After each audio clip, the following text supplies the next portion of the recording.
In the high, snowy peaks of the Whispering Mountains, where the wind sang lullabies through pine trees and the stars twinkled like sleepy fireflies, there lived a mysterious creature known only in legends, the Yawning Yeti. He wasn't like the stories grown-ups told. He didn't growl or scare, and he certainly didn't stomp around stealing winter boots. No, this Yeti had a very special job. Every night, when the moon floated high in the sky and the world began to doze, he would leave his frosty cave with a giant, cozy yawn. And that yawn? Oh, it was magical. In a small village nestled near the mountain's base lived a little girl named Luma. She had the wildest hair and the brightest eyes, and she hated bedtime. No matter how many bedtime stories Mama read, or how many lullabies Papa hummed, Luma would bounce on the bed, chatter to her toys, or sneak out to chase fireflies. Sleep just wasn't her thing. "Sleep is boring," she'd declare. "There are so many better things to do."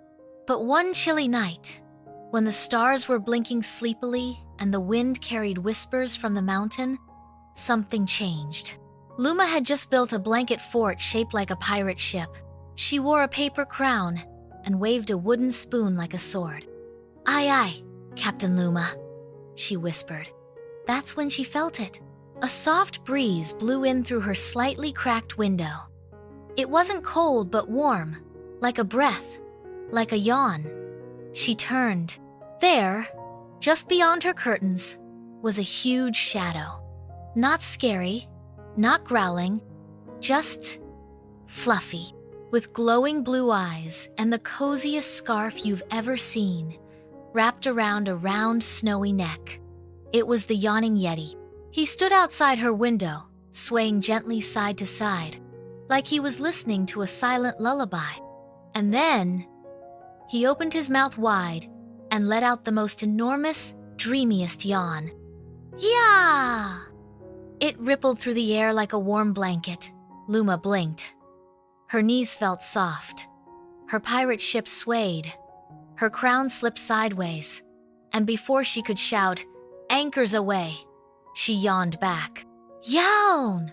Oh no!" she mumbled, rubbing her eyes. The Yawning Yeti chuckled. It was a low, gentle sound like a snowdrift sighing. "You must be Luma," he rumbled, in a voice like marshmallows falling into cocoa. Luma nodded sleepily. "You're real?" "I am. I come to children who really need help finding their dreams," he said, his voice dancing like frost on a window. "You've been fighting sleep too long." "Because sleep is boring," she said automatically. "Oh, no," said the Yeti. "Sleep is where adventures live." Then he reached into the pouch on his side and pulled out a glowing snowflake. He blew on it, and it shimmered, spinning through the air like a tiny ballerina, right into Luma's room. She reached out, and when it touched her palm, it melted into warmth. Suddenly, her bed wasn't a bed. It was a cloud. The ceiling opened to stars. Her blanket ship floated higher and higher. The Yawning Yeti stepped into the room and with a tap of his mittened hand, made the stars swirl around them. "I'll show you where dreams go," he said. Together they drifted through the sky, past silver whales swimming through moonlight, past cloud castles with sleepy dragons curling around towers. They floated through dream streams, ribbons of color carrying laughter, memory, and wonder. Everywhere they went, the Yawning Yeti let out little yawns. And every time he did, sleepy dust danced in the air, softening storms, settling restless dreams, helping tired children everywhere finally sleep. "See?" he said. "This is what sleep really is."